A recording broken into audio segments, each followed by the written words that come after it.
আমরা এখন যে জিনিসটার মধ্যে আছি সেটা হচ্ছে যে কোশ্চেন সলভ নভেম্বর 2025-এর MS রেসিডেন্সি এর কোশ্চেন সলভের মধ্যে প্রথমে আমরা যে কোশ্চেনটা নিয়ে আলোচনা করতে চাই সেটা হচ্ছে শখের উপর একটা কোশ্চেন, এবং এটা খুবই একটা ইম্পর্টেন্ট কোশ্চেন। এই টপিকটা থেকে প্রতি বছরই কোশ্চেন আসে, ঘুরায় পেঁচায় বিভিন্ন ভাবে কোশ্চেন আসে। তো আমাদের প্রথম যে কোশ্চেনটা সেটা হচ্ছে, এটা এসেছিল সেটা হচ্ছে কজেস অফ ডিস্ট্রিবিউটিভ শক।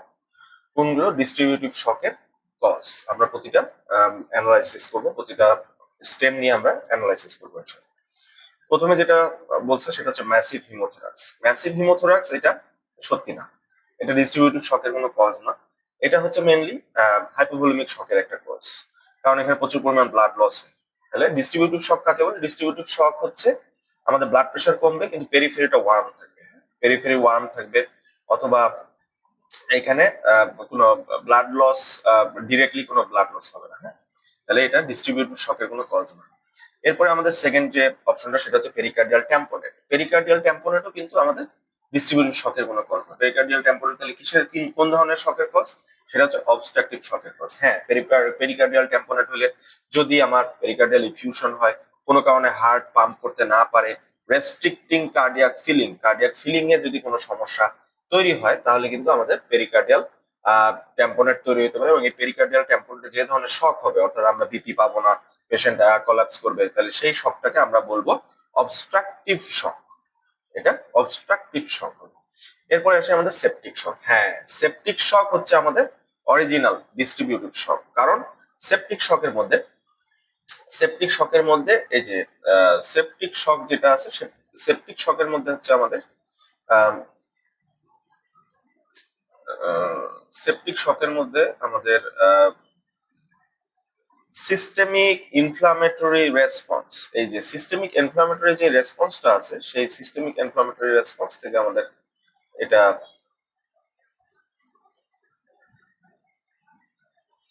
শকটা তৈরি হয়।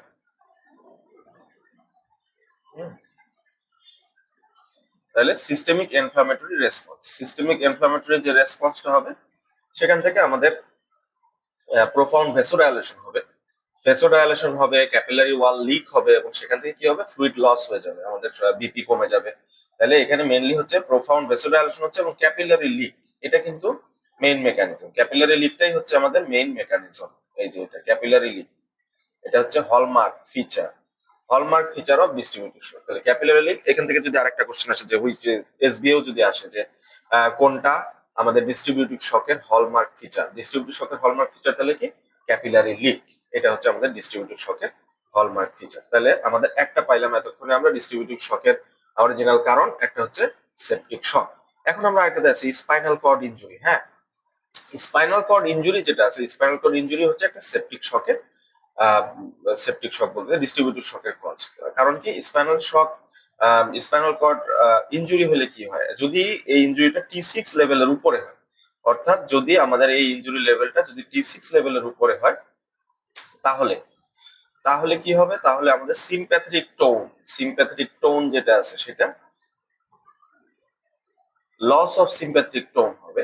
লস অফ সিম্প্যাথেটিক টোনটা হওয়ার কারণে আনঅপোজড ভ্যাগাল অ্যাক্টিভিটি বেড়ে যাবে, অর্থাৎ ভেসোডাইলেশন হবে। ভেসোডাইলেশন হলে কি হবে? আলটিমেটলি ফ্লুইড যেগুলো আছে সেই ফ্লুইড গুলা ছড়ায় পড়বে আমাদের যে আমাদের ভাস্কুলার যে স্পেস আছে, সেই স্পেস থেকে এক্সট্রা ভাস্কুলার স্পেসে ফ্লুইডটা ছড়ায় যাবে, এবং এইভাবে যদি ফ্লুইড ছড়ায় যায়, তাহলে পেশেন্টের ব্লাড প্রেশার কমে যাবে, এবং শক মানেই কি? ব্লাড প্রেশার কমতে হবে। তাহলে এই যে ভেসোডাইলেশন হওয়ার কারণে মেনলি স্পাইনাল কর্ড ইনজুরিতে শক হচ্ছে, এবং এই শকটা ডিস্ট্রিবিউটিভ শক, অর্থাৎ ডিস্ট্রিবিউশনের সমস্যাটার মাধ্যমে এই শকটা তৈরি হচ্ছে। এবং এটা আরেকটা কথা এখানে বলা উল্লেখযোগ্য, এইটাকে কিন্তু নিউরোজেনিক শকও বলা হচ্ছে, এবং এটা ডিস্ট্রিবিউটিভ শকের একটা টাইপ। তাহলে স্পাইনাল কর্ড ইনজুরিতে নিউরোজেনিক শক হয়, এই নিউরোজেনিক শক আর কিছুই না, আদতে একটা ডিস্ট্রিবিউটিভ শকের টাইপ। এবং আরেকটা ইম্পর্টেন্ট কথা, যে এইখানে যে ফ্লুইডটা কোথায় চলে যাচ্ছে? আমাদের ভাস্কুলার স্পেস থেকে এক্সট্রা ভাস্কুলার স্পেসে চলে যাচ্ছে। সুতরাং এখানে কিন্তু একটা রিলেটিভ হাইপোভলিমিয়া হচ্ছে। তাহলে যদি আমরা একটু সামারাইজ করি তাহলে ব্যাপারটা দাঁড়াচ্ছে যে স্পাইনাল কর্ড ইনজুরিতে ডিস্ট্রিবিউটিভ শক হবে। এটা ডিস্ট্রিবিউটিভ শকের পাশাপাশি এটাকে কিন্তু আমরা নিউরোজেনিক শকও বলতে পারবো। এবং এখানে কি হচ্ছে, রিলেটিভ হাইপোভলেমিয়া হচ্ছে, অর্থাৎ ভেসোডাইলেশনের জন্য ভাস্কুলার স্পেস থেকে ফ্লুইড পেরিফেরির দিকে বেশি চলে যাচ্ছে, সেন্ট্রাল থেকে পেরিফেরির দিকে চলে যাচ্ছে। হ্যাঁ, এক্সট্রা ভাস্কুলার স্পেসে যাচ্ছে বাট সেন্ট্রাল থেকে পেরিফেরির দিকে যাচ্ছে। এরপর আমাদের আরেকটা যেটা জানতে চাচ্ছে যে ডিস্ট্রিবিউটিভ শকের কজ কি, টেনশন নিউমোথোরাক্স কি ডিস্ট্রিবিউটিভ শকের কজ কি না? না, টেনশন নিউমোথোরাক্স ডিস্ট্রিবিউটিভ শকের কোনো কজ না। এটা হচ্ছে একটা অবস্ট্রাকটিভ শক। অবস্ট্রাকটিভ শক যেমন আমাদের ছিল পেরিকার্ডিয়াল ট্যাম্পোনেট, ওইটা যেমন অবস্ট্রাকটিভ শক ছিল, এটাও ঠিক তেমন একটা অবস্ট্রাকটিভ শক। এবং এখানে কি হচ্ছে, টেনশন নিউমোথোরাক্স এর কারণে আমাদের কিন্তু ভেনাস রিটার্ন কমে যাবে, কারণ টেনশন নিউমোথোরাক্স যখন হয় তখন কিন্তু এক সাইডের লাংসটা অনেক বেশি এক্সপ্যান্ড করে এবং মিডিয়াস্টিনাম শিফট হয়। মিডিয়াস্টিনাম শিফট হলে কি হবে, ভেইন যে যাচ্ছে আমাদের ইনফিরিয়র ভেনা ক্যাভা, এখানে একটা কিঙ্কিং তৈরি হয়ে যায়। কিঙ্কিং তৈরি হওয়ার কারণে ব্লাড ঠিক মতো হার্টটা ফিলিং হতে পারে না। সো এখানে ইম্পেয়ার্ড ভেনাস রিটার্ন হচ্ছে এবং কার্ডিয়াক কম্প্রেশন হচ্ছে, এবং ওই যে এক্সপ্যান্ডেড ওভার এক্সপ্যান্ডেড যে লাংস, সেটা কিন্তু কার্ডিয়াক কম্প্রেশনও করতেছে, অর্থাৎ হার্ট ঠিক মতো পাম্প করতে পারতেছে না। এবং যেটা আমরা বুঝলাম যে আহ, এই যে অবস্ট্রাকটিভ শকে হার্ট যদি ঠিক মতো কোনো কারণে পাম্প করতে না পারে সেক্ষেত্রে অবস্ট্রাকটিভ শক হয়। তাহলে টেনশন নিউমোথোরাক্স হচ্ছে আমাদের অবস্ট্রাকটিভ শকের একটা এক্সাম্পল। এটা ছিল আমাদের মেইন এই এই কোশ্চেনটার এই সবগুলো অ্যান্সারই তাহলে আমরা মোটামুটি আলোচনা করলাম। সবগুলো আনসার আলোচনা করে আমরা যেটা বুঝলাম সেটা হচ্ছে ডিস্ট্রিবিউটিভ শকের কজ হচ্ছে অ্যাকচুয়ালি সেপটিক শক এবং স্পাইনাল কর্ড ইনজুরি। এখন এখন আমরা যেটা করব সেটা হচ্ছে যে এ ধরনের আর কিছু কোশ্চেন আমরা সলভ করার চেষ্টা করব। তাহলে এ ধরনের কোশ্চেন যদি আমরা সলভ করার চেষ্টা করি সেটার মধ্যে আমরা দেখি কি আছে। আহ এক নাম্বার আমরা আরেকটা তিনটা কোশ্চেন আমরা এভাবে সলভ করবো। সেটা হচ্ছে যে which of the following are causes of distributive shock, অনেকটা এরকমই। ধরেন এই বছরে কোশ্চেনটা একটু ঘুরায় করলো যে কোনটা কোনটা ডিস্ট্রিবিউটিভ শকের কজ। তাহলে প্রথম অপশনটাতে আমরা আসি, সিভিয়ার বার্নস, প্রথম 24 ঘন্টা সিভিয়ার বার্নস। এখানে একটা ইম্পর্টেন্ট, ভেরি ইম্পর্টেন্ট জিনিস আমরা এখানে শিখবো যে সিভিয়ার বার্নস এ প্রথম 24 ঘন্টায় যে শকটা হবে সেটা কিন্তু হাইপোভোলেমিক শক। সিভিয়ার বার্নস এর ক্ষেত্রে প্রথম 24 ঘন্টাটা হবে হাইপোভোলেমিক শক, কিন্তু এটা যখন দীর্ঘ মানে পরবর্তী সময়ে 3 দিন 2 দিন 3 দিন পরে যে শকটা ডেভেলপ করবে সেটা হচ্ছে ডিস্ট্রিবিউটিভ শক। কারণ তখন সিস্টেমিক ইনফ্লামেটরি রেসপন্স থেকে আমাদের তখন শকটা তৈরি হবে এবং সেটা হবে অবশ্যই সেটা হবে ডিস্ট্রিবিউটিভ শক ফ্রম এসআইআরএস। তাহলে এসআইআরএস সিস্টেমিক রেসপন্স সিনড্রোম থেকে লেট স্টেজে যায় যেটা শক হবে সেটা হবে ডিস্ট্রিবিউটিভ শক। বাট প্রাথমিক স্টেজে যে শকটা হবে সেটা হচ্ছে হাইপোভোলেমিক শক। সেটা কেন হবে, সেটা হবে massive plasma leakage from damaged capillaries. বার্নের কারণে যে ক্যাপিলারি ড্যামেজটা হবে সেটা থেকে প্রচুর পরিমাণ এক্সট্রাভাসেশন অফ ফ্লুইড হবে। তাহলে সেখান থেকে আমার সিভিয়ার বার্নস থেকে প্রথমে হাইপোভোলেমিক শকটা হবে। এটা গেল আমাদের প্রথম। এরপর আসি আমরা সেকেন্ড অপশনটা নিয়ে আলোচনা করবো, সেটা হচ্ছে ব্যাকটেরিয়াল সেপসিস। এটা ঘুরে ফিরে ওই সেপটিক শকের দিকে যাচ্ছে। ব্যাকটেরিয়াল সেপসিস থেকে কি হবে, এখানে আমরা জানি গ্রাম নেগেটিভ ব্যাকটেরিয়ার সেল ওয়াল গুলো যখন লাইসিস হয় তখন সেখান থেকে এমন টক্সিন বের হয়, সেগুলো হচ্ছে ক্যাপিলারি ওয়াল গুলোকে ইনজুরি করে। ক্যাপিলারি ওয়াল ইনজুরি হলে ক্যাপিলারি ওয়াল থেকে লিকেজ হবে। ক্যাপিলারি ওয়াল লিক হলে পাশাপাশি এখানে ভ্যাসোডাইলেশন হচ্ছে, ক্যাপিলারি লিক হচ্ছে এবং মায়োকার্ডিয়াল ডিপ্রেশন হচ্ছে। এই তিনটা ঘটনা মিলে এখানে ডিস্ট্রিবিউটিভ শক তৈরি করছে। অর্থাৎ ব্যাকটেরিয়াল সেপসিসে, এটা যদি কোশ্চেনটা একটু ঘুরাইও আসে যে ব্যাকটেরিয়াল সেপসিসে কিভাবে করে শকটা হয়, তাহলে যদি অপশনগুলোর মধ্যে থাকে যে ভ্যাসোডাইলেশন, তাহলে কিন্তু ভ্যাসোডাইলেশন এটাও কিন্তু একটা কজ। ভ্যাসোডাইলেশন হবে, এই যে ভ্যাসোডাইলেশন হবে, ক্যাপিলারি লিক হবে এবং মায়োকার্ডিয়াল ডিপ্রেশন হবে। এই তিনটা ঘটনা থেকে আমাদের এখানে শকটা হবে। সেটা কোন শক, ব্যাকটেরিয়াল সেপসিসের জন্য যে শকটা হবে সেটা। তাহলে এখানে তিনটা জিনিস ঘটতেছে এবং এটা একটা ক্লাসিক ডিস্ট্রিবিউটিভ শক। এখানে ওয়ার্ম পাওয়া যাবে, পেরিফেরিটা ওয়ার্ম পাওয়া যাবে, তাই এটাকে বলতেছি আমরা ক্লাসিক ডিস্ট্রিবিউটিভ শক। তাহলে এবার আমরা 3 নম্বর অপশনে চলে আসি, টেনশন নিউমোথোরাক্স। ওই যে নিউমোথোরাক্স আমরা কিছুক্ষণ আগে আমরা দেখছিলাম, আলোচনা করছিলাম যে নিউমোথোরাক্স এর ঘটনাটা হচ্ছে নিউমোথোরাক্স হইলে হার্ট ঠিক মতো ভেরাস রিটার্ন আসতে পারে না, ইনফ্লো ভেনা কাভাটা কম্প্রেস হয়ে যায়, কিঙ্কিং হয়ে যায়। তাহলে এক্ষেত্রে অবস্ট্রাকটিভ শক হয়। তাহলে টেনশন নিউমোথোরাক্সে অবশ্যই ডিস্ট্রিবিউটিভ শক হবে না, ওইখানে হবে অবস্ট্রাকটিভ শক। এরপরে আসি আমরা spinal cord injury above T6, thoracic 6 লেভেলের উপরে যদি স্পাইনাল কর্ড ইনজুরি হয় তাহলে মোটামুটি অনেকগুলো সিম্প্যাথেটিক স্টিমুলেশন আমার লস হবে, কারণ স্পাইনাল কর্ড থেকে যে সিম্প্যাথেটিক ফ্লোটা বের হয় সেটা কিন্তু আমাদের ভেসেল ওয়াল গুলোকে কনস্ট্রিক্ট করে রাখে। তাহলে হাই স্পাইনাল কর্ড ইনজুরি, আমরা যেখানে দেখি হাই স্পাইনাল কর্ড ইনজুরি, কথাটা একটু খেয়াল করতে হবে যে হাই স্পাইনাল কর্ড ইনজুরি অপশনটা যদি থাকে, এসবিএ তেও যদি কোশ্চেন আসে তাহলে এখানে হাই শব্দটা ফোকাস পাবে, যে হাই স্পাইনাল কর্ড ইনজুরি হলে সিম্প্যাথেটিক আউটফ্লো ডিসরাপ্ট হয়ে যায়, আনঅপোজড ভেগাল টোন। তাহলে কি হচ্ছে, ভেগাল টোনটা তখন আনঅপোজড হয়ে যায়, তাকে চেক দেওয়ার মতো কেউ থাকে না, সেক্ষেত্রে তখন ভেসোডাইলেশন হয় এবং রিলেটিভ হাইপোভলিমিয়া হয়। আচ্ছা, এখানে একটা ইম্পর্টেন্ট জিনিস, সেটা হচ্ছে স্পাইনাল কর্ড ইনজুরিতে কিন্তু অ্যাকচুয়াল বা সত্যিকার অর্থে ভলিউম কোথাও কমে না, কিন্তু এখানে যেহেতু ভেসেল ওয়াল গুলো পেরিফেরিতে ডাইলেট হয়ে যাচ্ছে সেক্ষেত্রে কিন্তু রিলেটিভ হাইপোভলিমিয়া হচ্ছে। অন্যদিকে যেখানে ছিল বার্নস এর ক্ষেত্রে কিন্তু আমার ভেসেল ওয়াল লিক হয়ে গেছিল এবং সেখান থেকে সত্যি সত্যি কিন্তু ফ্লুইড লস হচ্ছিল, কিন্তু এক্ষেত্রে কোনো ফ্লুইড লস হবে না, জাস্ট রিলেটিভ হাইপোভলিমিয়া হবে। এটা ডিস্ট্রিবিউটিভ এর একটা সাবটাইপ হচ্ছে নিউরোজেনিক শক, অর্থাৎ স্পাইনাল কর্ড ইনজুরিতে নিউরোজেনিক শক হয়, যেটা একটা ডিস্ট্রিবিউটিভ শকের সাবটাইপ। এরপরে আমরা 5 নম্বর অপশনে আছি massive pulmonary embolism. Massive pulmonary embolism কি, এই জিনিসটা অনেকটা, এই যে পালমোনারি এম্বোলিজম যখন হবে তখন কিন্তু রাইট হার্ট থেকে রাইট ভেন্ট্রিকুলার আফটার লোড, অর্থাৎ রাইট ভেন্ট্রিকল পাম্প করে রাইট হার্ট থেকে ব্লাডটা লেফট হার্টে বা লাংসে পাঠাতে পারবে না, লাংসে যদি পাঠাতে না পারে তাহলে সেখানে একটা অবস্ট্রাকশন তৈরি হলো। এটার কারণে আলটিমেটলি কি হবে, রাইট হার্টের উপর অনেক চাপ পড়ে যাবে, রাইট হার্টের মধ্যে ঠিক মতো কিন্তু তখন ভেনাস যে রিটার্নটা আসে সেটাও আসতে পারবে না। এই কারণে যেটা হবে, সেখানে একটা অবস্ট্রাকটিভ শক তৈরি হবে। তাহলে এটা গেল ম্যাসিভ পালমোনারি এম্বোলিজম। তাহলে এটাও কিন্তু আমাদের ডিস্ট্রিবিউটিভ শক না। তাহলে ঘুরে ফিরে ডিস্ট্রিবিউটিভ শক কোনটা কোনটা, এইখানে এই যে ডিস্ট্রিবিউটিভ শক হচ্ছে আমাদের ব্যাকটেরিয়াল সেপসিস, এটা একটা ডিস্ট্রিবিউটিভ শক, আর এদিকে হচ্ছে স্পাইনাল কর্ড ইনজুরি, এইটা একটা ডিস্ট্রিবিউটিভ শক। তাহলে এই দুইটা হচ্ছে আমাদের ডিস্ট্রিবিউটিভ শক। এরপর আমরা আরেকটা এই ধরনের কোশ্চেনের মধ্যে যাই,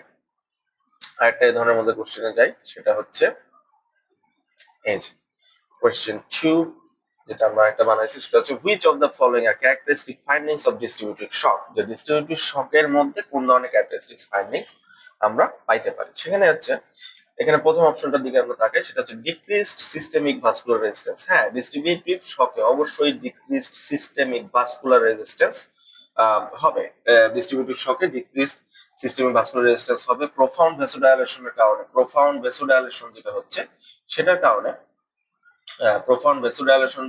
সেটার কারণে সিস্টেম ভাস্কুলার রেজিস্ট্যান্স কমে যাবে। এইটা একটা হলমার্ক, এই যে প্রথমে আমরা বললাম যে এটাও কিন্তু এসবিআই আসতে পারে, which is the hallmark of distributive shock, তাহলে প্রোফাউন্ড ভেসোডাইলেশন অথবা রিডিউস সিস্টেমিক ভাস্কুলার রেজিস্ট্যান্স।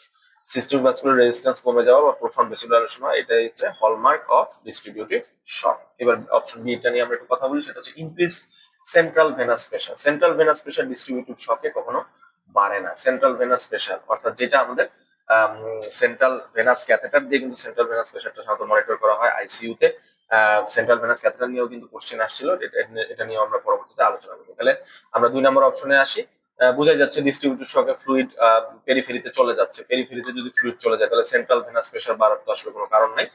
সেক্ষেত্রে লো এবং নর্মাল হয়, লো থাকবে যদি ফ্লুইড অ্যাডিকুয়েট ফ্লুইড থাকে, তাহলে নর্মাল হবে। তাহলে ডিস্ট্রিবিউটিভ শকের মধ্যে সেন্ট্রাল ভেনাস প্রেসার বাড়ে না এবং এখানে রিলেটিভ হাইপোভলিমিয়া হচ্ছে। এখন তাহলে কোন শকে সেন্ট্রাল ভেনাস প্রেসার বাড়ে, এখানে এই যে এই কথাটা খুবই ইম্পর্টেন্ট, যেটা হচ্ছে relative CBP suggest elevated CBP বা বাড়ে সাজেস্ট কার্ডিওজেনিক অর অবস্ট্রাকটিভ শক। তাহলে অবস্ট্রাকটিভ শকে সিবিপি বাড়ে, কার্ডিওজেনিক শকে সিবিপি বাড়ে। তাহলে কোশ্চেন কিন্তু এটাও আসতে পারে যে কোন কোন শকে সিবিপি বাড়ে।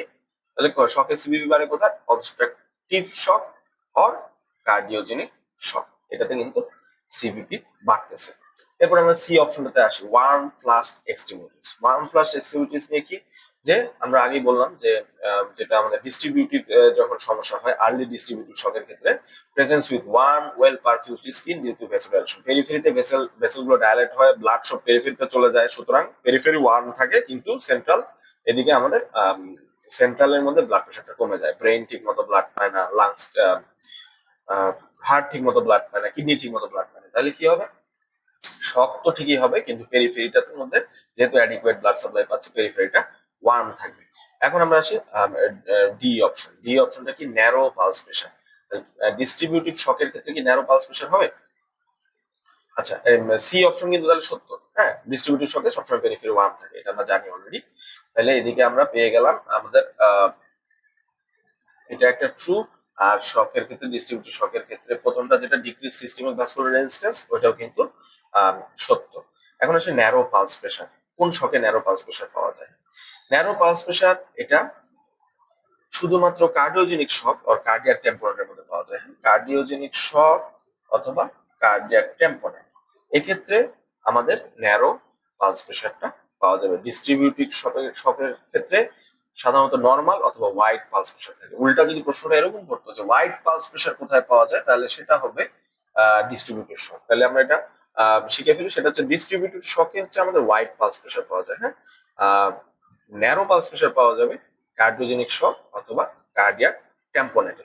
এখন আমরা আরেকটা অপশন চলে যাই, সেটা হচ্ছে increased mixed venous oxygen saturation. এইটা ডিস্ট্রিবিউটিভ শকের ক্ষেত্রে সত্য। কেন? কারণ ডিস্ট্রিবিউটিভ শকের ক্ষেত্রে পেরিফেরাল টিস্যুর মধ্যে প্রচুর পরিমাণ ব্লাড সাপ্লাই কিন্তু আসতেছে। ব্লাড সাপ্লাই যে অনুপাতে আসতেছে সেই অনুপাতে কিন্তু পেরিফেরির টিস্যু গুলা ওইভাবে অক্সিজেনটাকে ইউজ করতে পারে না, কারণ পেরিফেরির টিস্যু তো আসলে অক্সিজেন ডিমান্ড অত বেশি না। তাহলে পেরিফেরির টিস্যুতে অতিরিক্ত পরিমাণ ব্লাড আসতেছে, ফ্লো বাড়ে যাচ্ছে, কিন্তু অক্সিজেন সে ইউজ করতে পারছে না। সুতরাং ইউজ করার পরে ভেনের মধ্যে যদি আমরা চেক করে দেখি যে কি লেভেলের অক্সিজেন আছে, তাহলে দেখবো যে আমরা অতিরিক্ত অক্সিজেন আছে, হাই লেভেল অফ অক্সিজেন সেখানে প্রেজেন্ট আছে। কারণ তার তো সেই অক্সিজেন, অতিরিক্ত যে ব্লাড আসছে, অতিরিক্ত যে অক্সিজেন আসছে, সেগুলো ইউজ করার মতো তার ক্যাপাসিটি নেই, সুতরাং সেগুলো না ইউজ করেই আবার ভেইনের মধ্যে দিয়ে দিচ্ছে। তাহলে দেখা যাচ্ছে যে পেরিফেরির ক্ষেত্রে increased mixed venous oxygen saturation এইটা ডিস্ট্রিবিউটিভ শকে, সেপটিক শকে এগুলোতে বেশি থাকবে। এবং সেটা কতটুকু বেশি? হাই SbO2 বা 70 to 75% থাকবে। সুতরাং এখানে আরো কয়েকটা জিনিস ইম্পর্টেন্ট, সেটা হচ্ছে যে মাইক্রোভাস্কুলার শান্টিং হয়, অর্থাৎ অক্সিজেন গুলা ইউজ করতে পারে না, মাইটোকন্ড্রিয়াল ডিসফাংশন হয়, মাইটোকন্ড্রিয়া ঠিক মতো কাজ করতে পারে না দেখে সেই অক্সিজেন গুলো তারা ইউজ করতে পারে না, এবং এই কারণেই ভেনাস অক্সিজেন স্যাচুরেশনটা ডিস্ট্রিবিউটিভ শকের ক্ষেত্রে বেশি থাকে। তাহলে টোটাল জিনিসটা হচ্ছে এই যে এই জিনিসগুলো আমাদের এই শকে বেশি থাকতেছে। এরপরে আমরা আসি আরেকটা কোশ্চেন নিয়ে আমরা কথা বলবো। সেটা হচ্ছে এটাই আমাদের এই শক নিয়ে থার্ড কোশ্চেন, এবং এই কোশ্চেনটা নিয়ে আমরা এটাই আলোচনা এখানে শেষ করব। সামনে তো সিনারিও বেস টাইপের একটা কোশ্চেন, সেটা হচ্ছে যে 55-year-old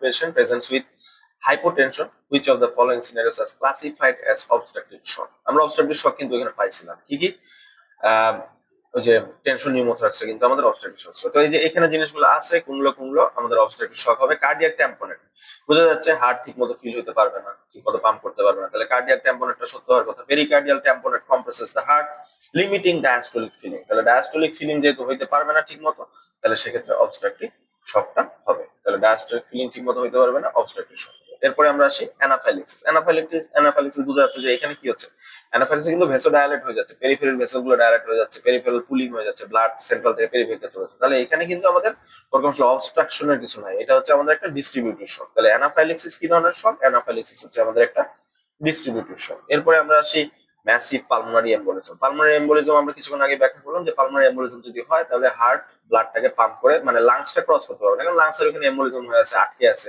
আলটিমেটলি এই আটকানোর কারণে একটা জট সৃষ্টি হবে, রাইট হার্ট থেকে ব্লাড লেফট হার্টে যাইতে পারবে না।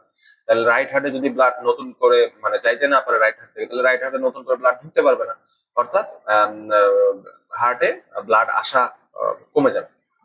তাহলে লেফট ভেন্ট্রিকুলার প্রিলোড এগুলো কমে যাবে। তাহলে আলটিমেটলি এটাতে হচ্ছে একটা obstructive shock. Massive pulmonary embolism is a obstructive shock. Tension নিউমোথরাক্সে কি হচ্ছে?